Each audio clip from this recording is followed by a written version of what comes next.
scontro tra le imprese del settore eventi colpite dal nuovo DPCM ed il prefetto di Treviso. La richiesta di una deroga fino al 30 ottobre trova il no del governo, ma in arrivo una circolare interpretativa.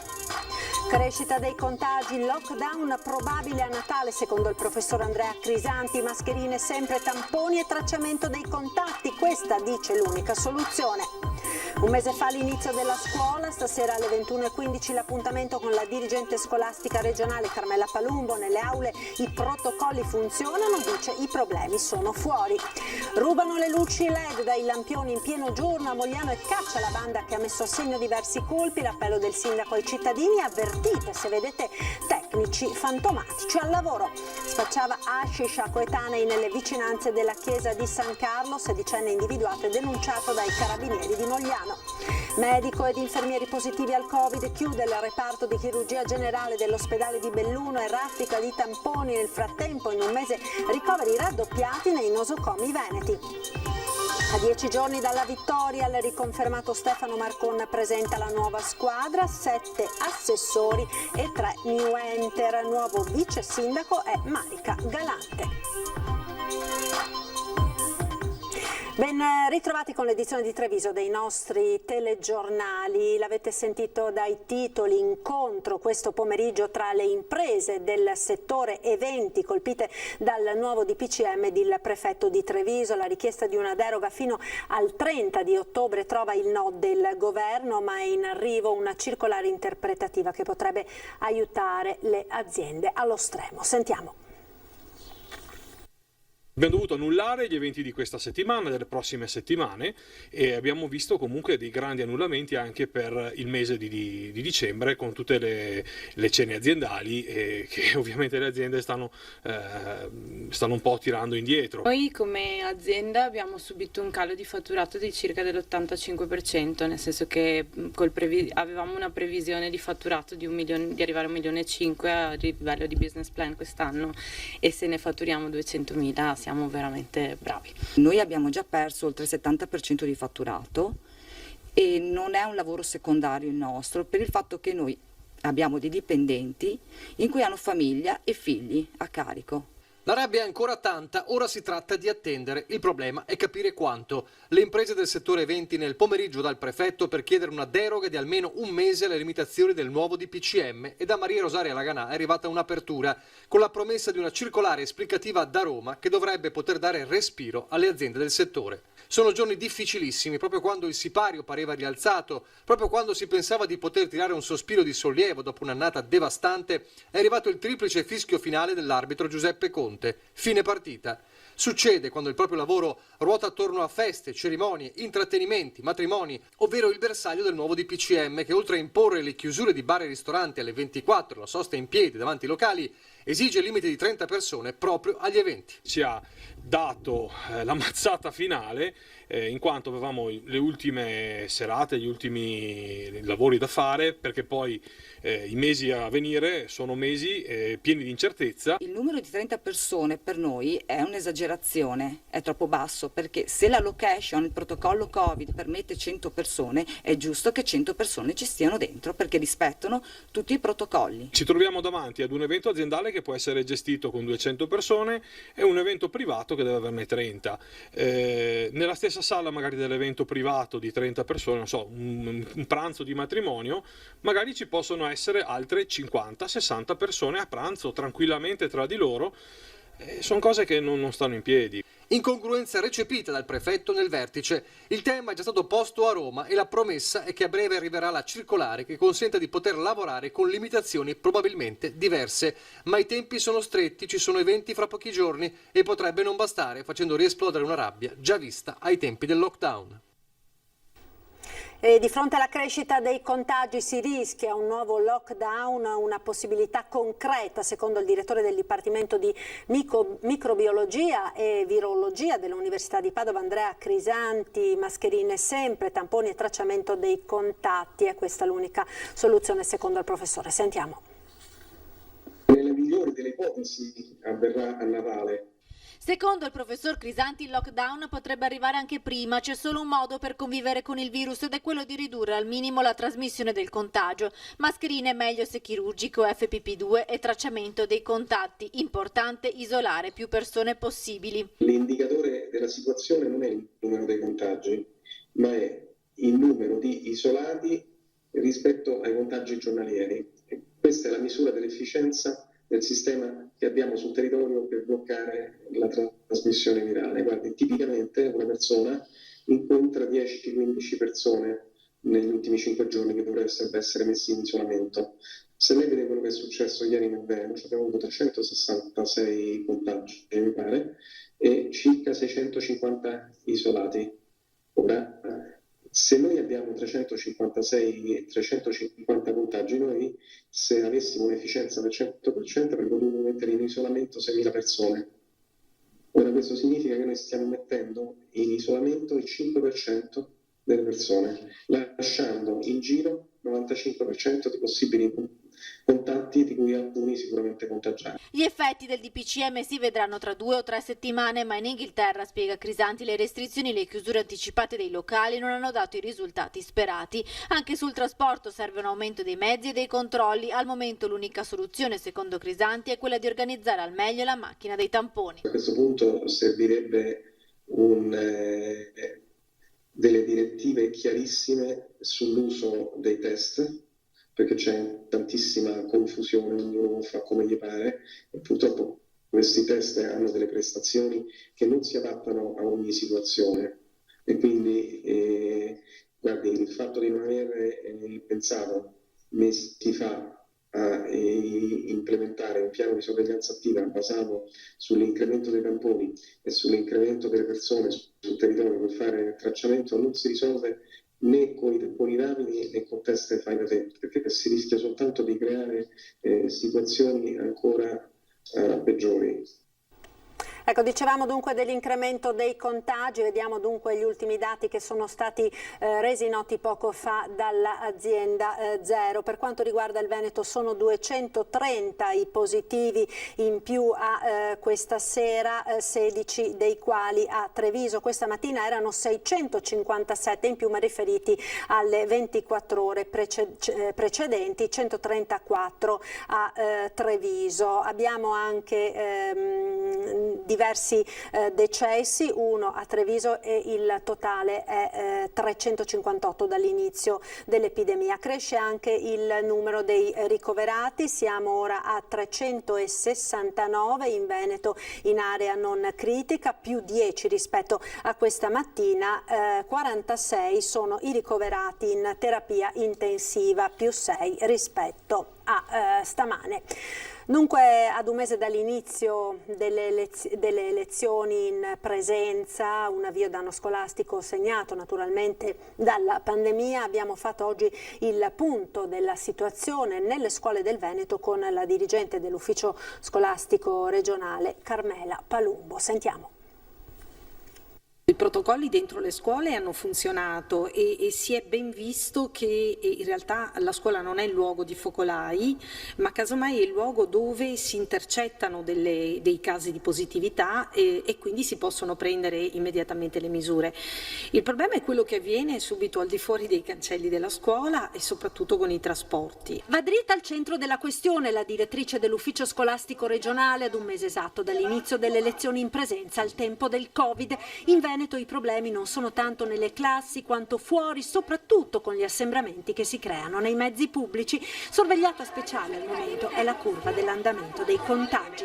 Io credo che molto realisticamente dobbiamo guardare al livello dei contagi e farci anche una previsione, un programma, un piano operativo. Se i contagi arrivano a tot, che cosa facciamo?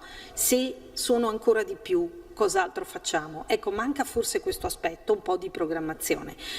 Le parti sono tutte un po' arroccate sulla propria posizione, tutti assolutamente a scuola e anche questo si può fermare fino a un certo punto, bisogna vedere qual è la curva dei contagi. La proposta del Veneto al governo, avanzata dal presidente della regione Zaia, è quella di prevedere la didattica a distanza alternata alle lezioni in classe per gli studenti degli ultimi anni delle superiori, così da alleggerire la pressione sul trasporto pubblico, forma peraltro già contemplata dalle linee guida regionali. Io credo che il valore da preservare più di tutti, proprio per la continuità didattica, per il senso della scuola, sia soprattutto il primo ciclo, quindi la scuola primaria e quella che chiamiamo ancora scuola media. Per la scuola superiore, ovviamente, come ultima ipotesi, spiaggia, situazione, eccetera, eccetera, si può ragionare sulla didattica a distanza. Altra questione calda, quella delle nomine, 15.819 in Veneto le nomine di supplenti, circa il 22% del personale docente. Per fare queste nomine noi abbiamo scorso quasi 150.000 posizioni, quindi veramente un lavoro enorme che ha portato via tantissimo tempo. Le province hanno praticamente tutte finito, salvo Venezia che ha ancora 600 nomine che però effettuerà nei prossimi 2 o 3 giorni. E per approfondire la questione della scuola, anche con le risposte alle numerose domande che ci avete inviato in questi giorni, vi proporremo questa sera a partire dalle 21:15 in prima serata la lunga intervista in esclusiva alla dirigente Carmela Palumbo, appuntamento quindi questa sera su Antenna 3.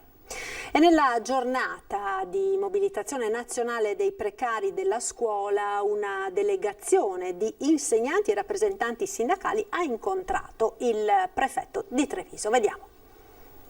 I precari della scuola sono scesi in piazza con una mobilitazione nazionale per protestare contro il concorsone organizzato dal Ministero dell'Istruzione. Questo è l'ennesimo tentativo che noi facciamo per essere ascoltati dal Ministro, che in questi mesi in cui noi abbiamo sollevato queste criticità non ha mai ascoltato le nostre ragioni, sempre liquidandoci dicendo che noi volevamo la sanatoria per questi insegnanti. Allora noi ci teniamo a dire che non chiediamo la sanatoria, chiedevamo solo una procedura concorsuale diversa. Sindacati e insegnanti precari chiedono al governo di stabilizzare con la prova orale e la valutazione dei titoli i docenti con 3 anni di servizio per garantire in tempi brevi e certi la copertura delle cattedre e la continuità didattica.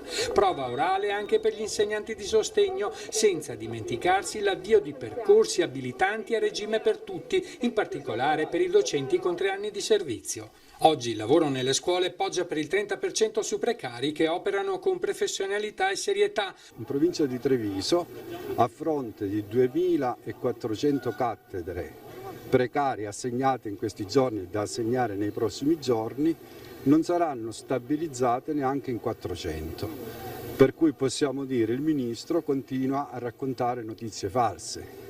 Infine i lavoratori scolastici si dicono contrari alla decisione del governo di svolgere, nonostante l'emergenza sanitaria, le prove del concorso straordinario e del maxi concorso con oltre 500.000 candidati a fine ottobre. Ci sono decisioni che non possono essere più trascurate, quella di stabilire esattamente un piano serio, prima di assunzioni con le prove concorsuali nelle forme che abbiamo detto, no? Le prove, una prova per titoli, prova orale per le specializzazioni di sostegno e quant'altro. E però deve esserci la cadenza regolare dei concorsi per evitare che, se si salta un turno, la situazione non potrà che essere di nuovo questa.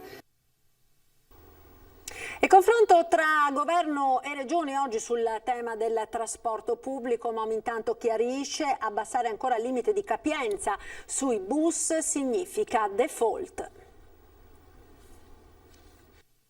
Se il riempimento fosse abbassato al 50%, sicuramente la nostra azienda, ma credo tutte le aziende del trasporto pubblico, sono impossibilitate a garantire una regolarità di servizio e portare i ragazzi a scuola come stiamo facendo in questo momento. Il servizio di trasporto pubblico potrebbe andare in default qualora il governo decidesse di abbassare ulteriormente la capienza massima negli autobus dall'80% attuali al 50%.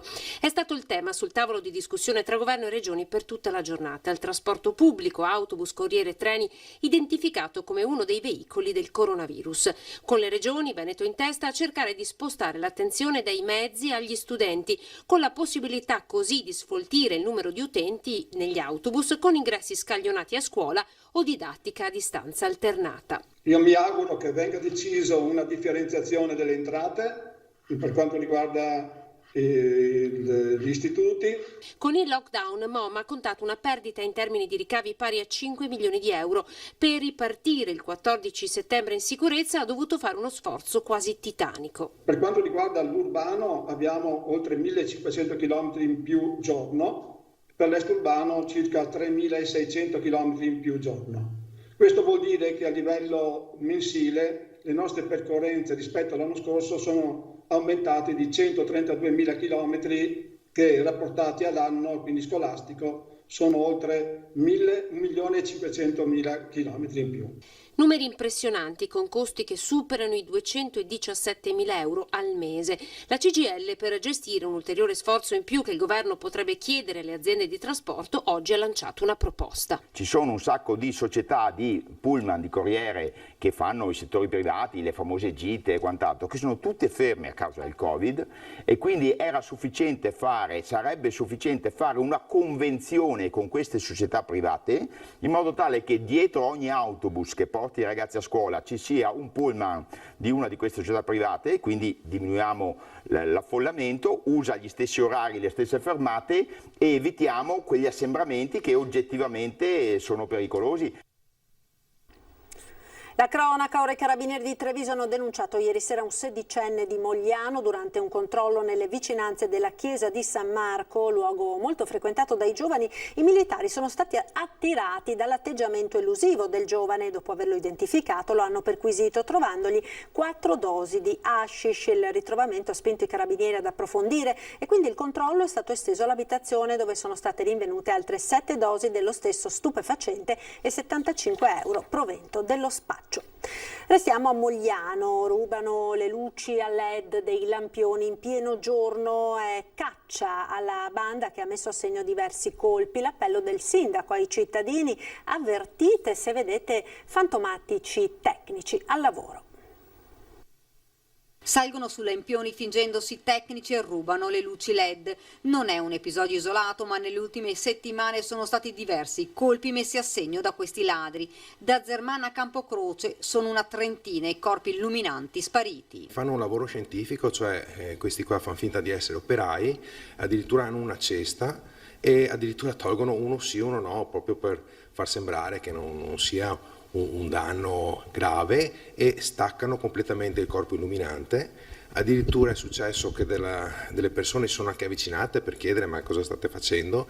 E questi hanno detto: sì, stiamo sistemando perché ci sono dei danni, dei problemi, e invece questi sono dei ladri. Fino ad ora hanno potuto agire tranquillamente perché la gente che passava pensava fossero tecnici al lavoro. L'appello del sindaco. Abbiamo chiesto anche la collaborazione dei cittadini, del controllo di vicinato che serve proprio a questo. Insomma, se vedete delle persone che lavorano sulla nostra illuminazione pubblica, non esitate a segnalare, a chiamare la nostra polizia locale o a mandare una mail, noi interveniamo subito. Lo stesso comando dei vigili urbani, che da settimane sta indagando, ha inviato ai residenti un avviso chiedendo la massima attenzione e collaborazione. Questi ladri vanno fermati, ma a quanto pare potrebbero avere le ore contate. Stiamo indagando, la nostra polizia locale è sul pezzo, abbiamo anche delle immagini che probabilmente riescono a farci risalire a questi responsabili, a questi ladri.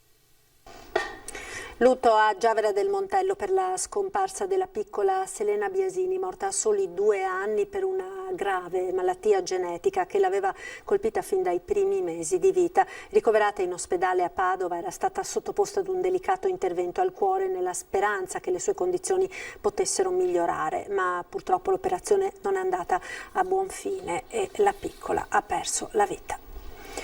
A Castelfranco ora, la prossima settimana, il primo consiglio comunale dopo le elezioni amministrative. È pronta intanto la squadra di Stefano Marcon.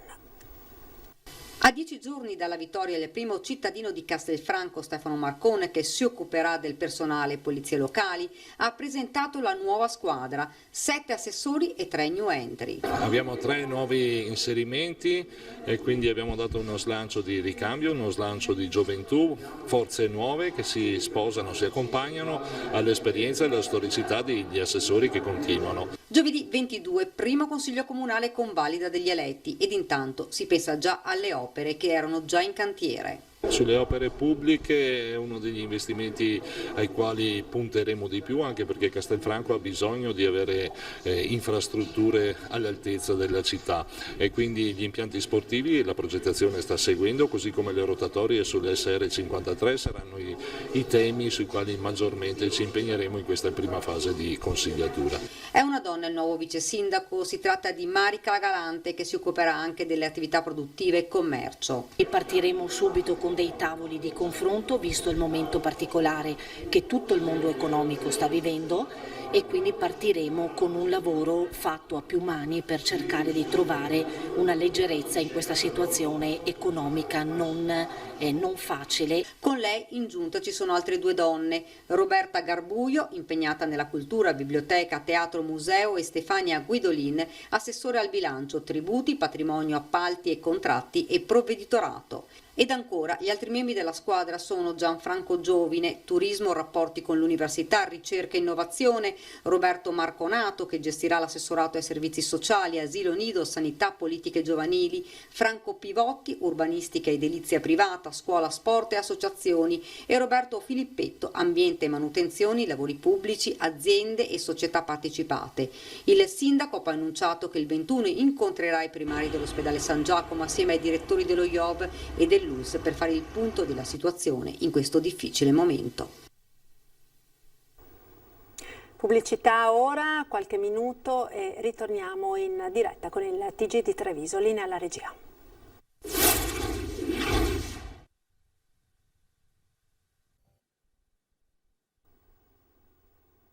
Ben ritrovati con il telegiornale di Treviso. 3 giorni di iniziative culturali, musicali e gastronomiche al Prato della Fiera per ricordare, nel rispetto delle norme anti-Covid, le antiche fiere annullate per il coronavirus. Appuntamento da venerdì a domenica. Le piccole fiere per fare memoria delle fiere di San Luca nell'anno nel quale non si possono fare a causa del Covid. Nell'ottobre 2020 viene meno una delle tradizioni più radicate per i trevigiani, 800 anni di storia di quella che è diventata nei secoli la più importante festa cittadina nel prato a ridosso della Restera. Manifestazione annullata per l'emergenza sanitaria, ma l'associazione Prato in Fiera, con il patrocinio del comune, ha voluto comunque dare un segnale. Cercare di far sentire il meno possibile la mancanza, quest'anno ovviamente per disposizioni Covid, delle mitiche fiere di San Luca. Sono una serie di attività pensate per le famiglie e per i bambini, ovviamente gestite in totale sicurezza e quindi invitiamo tutti a vivere questa zona anche per dare comunque un segnale di continuità e di positività. Le fiere sono una tradizione che ha permesso nei secoli di mantenere il Prato della Fiera ad uso pubblico e questa storia si vuole ricordare. Avremo un momento importantissimo domenica mattina con i giostrai e con degli storici per raccontare cos'è per loro Prato della Fiera e le fiere di San Luca. Cultura, storia, gastronomia tradizionale, ma nel rispetto delle norme anti-Covid anche dei momenti di svago, anche per i più piccoli, con musica e uno spettacolo divulgativo. La Camera di Commercio ha sottoscritto un nuovo accordo di collaborazione con Ca' Foscari per rilanciare l'iniziativa dei tirocini nelle aziende delle province di Treviso e Belluno fino al 2022. Partono in queste settimane i tirocini per diplomati e laureati per facilitare l'inserimento dei giovani nelle imprese delle province di Treviso e Belluno. L'iniziativa della Camera di Commercio, in grado di generare dei percorsi virtuosi di inserimento occupazionale, è riuscita tra il 2018 e il 2019 ad attivare 16 tirocini. Degli 11 tirocini conclusi prima del lockdown, 9 si sono trasformati in assunzioni. Nel prossimo triennio verranno attivati altri 30 tirocini fortemente appetibili per giovani e aziende. Ripartono con un investimento da parte della Camera di 100.000 euro per quanto riguarda i diplomati e 140.000 per quanto riguarda gli universitari. Abbiamo allargato ovviamente ai diplomi perché la tipologia delle nostre imprese ha richiesto anche questo tipo di professionalità e di competenze. Per ogni tirocinio completato sarà messa a disposizione una borsa di studio di 4.000 euro. Nei 6 mesi previsti, neolaureato, sommando il compenso minimo previsto dalla normativa regionale a carico dell'azienda, potrà percepire 1.100 euro mensili. Per i diplomati e i qualificati di istituti professionali l'investimento è di ulteriori 100.000 euro per attivare almeno 40-45 tirocini entro il 2021, sia per Treviso che per Belluno. Anche in questo caso è prevista una borsa di studio di 700 euro al mese per tirocini di 6 mesi.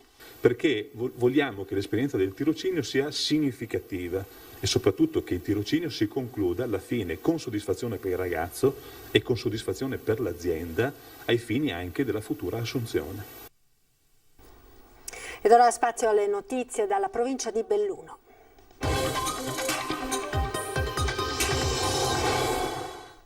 33 nuove positività al Covid sono emerse nel bellunese nelle ultime ore, 11 sono riferite a case di riposo, 10 al focolaio del Comelico Cadore Ampezzano, le altre si riferiscono a singoli contesti senza evidenza di particolari aggregazioni. 36 complessivamente i ricoverati tra Belluno e Feltre, 2 in terapia intensiva. Nella notte si è registrato nel bellunese anche un decesso, un uomo di 73 anni che era ricoverato in pneumologia positivo al Covid, ma in queste ore a far paura è soprattutto il focolaio che si è riscontrato all'interno dell'ospedale San Martino di Belluno, un medico, alcuni infermieri ed un paziente positivi, chiusa la chirurgia generale dell'ospedale di Belluno, sospese anche le attività di nefrologia e urologia.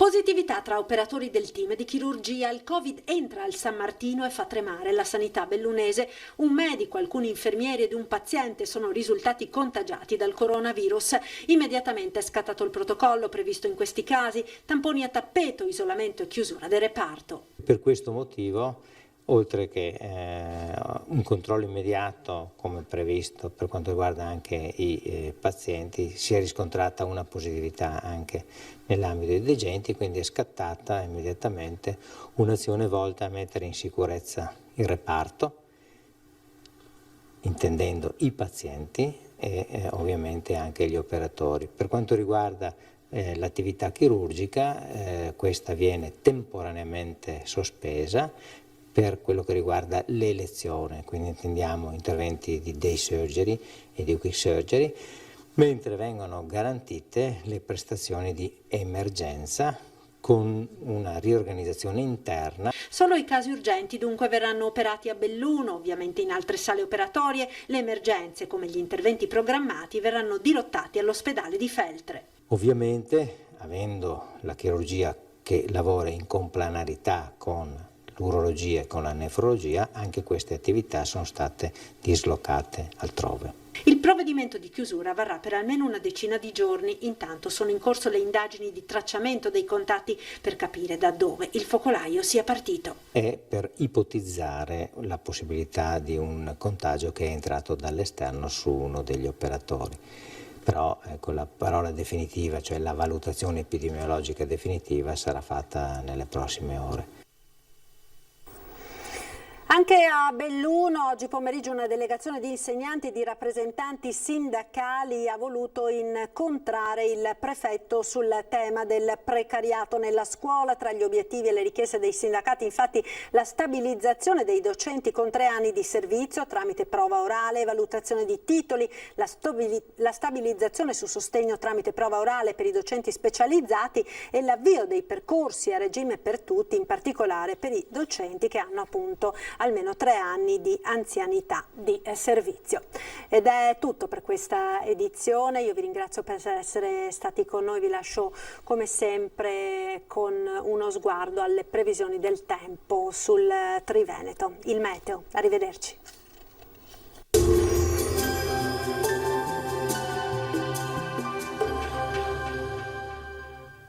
Società Agricola Torresan. Dai nostri animali nati e allevati nel cuore del Montello produciamo solo carni e salumi genuini. Nuova apertura a Ponzano Veneto. Bentrovati al meteo. Nuovo ciclone sull'Italia, ancora maltempo al nord-est nella giornata di giovedì 15 ottobre. Vediamo la situazione nel dettaglio. Sul Veneto condizioni di tempo molto perturbato, piogge e temporali bagneranno un po' tutte le province della nostra regione, fenomeni a tratti anche intensi e quantitativi abbondanti, specie sulle coste e sui monti, neve sulle Alpi sopra i 1200 metri. Temperature in calo, minime fino a 9 gradi, valori massimi compresi invece tra 11 e 14 gradi all'incirca. E il tempo sarà instabile anche sul Friuli Venezia Giulia, con precipitazioni diffuse, vedete, localmente saranno anche forti. Temperature minime tra 8 e 11 gradi, massime sui 14-16 gradi all'incirca. Infine uno sguardo alla situazione del Trentino Alto Adige, nessuna novità, anche qui tempo molto instabile con piogge un po' dappertutto. Temperature minime sui 5-6 gradi, massime intorno ai 12 gradi. Dal meteo di Antenna 3 per ora è tutto, grazie per l'attenzione, arrivederci.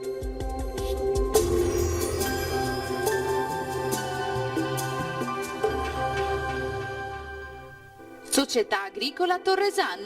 Dai nostri animali nati e allevati nel cuore del Montello produciamo solo carni e salumi genuini. Nuova apertura a Ponzano Veneto.